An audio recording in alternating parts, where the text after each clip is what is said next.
বিশ্ব নেতাদের সঙ্গে কর্মর্তনের সময় এবার অবজ্ঞার শিকার হলেন ভারতের প্রধানমন্ত্রী নরেন্দ্র মোদী। এবারে পহেলা বৈশাখে বা নববর্ষে ভিন্ন রকম ভাবে শেখ হাসিনাকে ফিরিয়ে আনতে যাচ্ছে আমাদের পর গত 7 মাসে 8 মাসে মানুষ অনেক কিছু ভুলে যাচ্ছে এই ধারণা সরকারের। আর যার কারণে দেখবেন সরকার এবং তাদের যারা টিম বি আছেন এনসিপি জাতীয় নাগরিক পার্টি তাদের বিভিন্ন কর্মকাণ্ডে বরাবরই শেখ হাসিনার যে কর্মকাণ্ড ছিল সেগুলোর জন্য মানুষ ভুলে না যায়, নানান টেকনিক তারা অবলম্বন করে থাকেন। এবারে সামাজিক যোগাযোগ মাধ্যমে ছড়িয়ে পড়া একটি ভিডিওতে দেখা যায় এক সম্মেলনে সামনের সারিতে বিশ্ব নেতাদের সঙ্গে বসে আছেন ভারতের প্রধানমন্ত্রী নরেন্দ্র মোদী। সেখানে ফ্রান্সের প্রেসিডেন্ট ইমানুয়েল ম্যাক্রো উপস্থিত অনেকের সাথে মোদীর বাড়িতেই পাওয়া গেলেন শেখ হাসিনাকে। ভারতের মাটিতে চাঞ্চল্যকর তথ্য।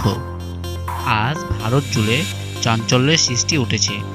বাংলাদেশের প্রধানমন্ত্রী শেখ হাসিনাকে ব্যক্তিগতভাবে বাসভবনে পাওয়া যায় ভারতের প্রধানমন্ত্রীর বাসভবনে। এই খবর ছড়িয়ে পড়তেই রাজনৈতিক মহলে শুরু হয়েছে নানান গুঞ্জন।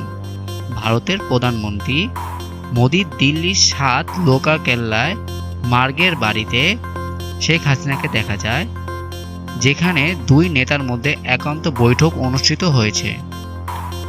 সাধারণত এমন বৈঠক হয় হায়দ্রাবাদের হাউসে, কিন্তু এবার ঘটনাটি ঘটেছে পুরোপুরি উল্টো।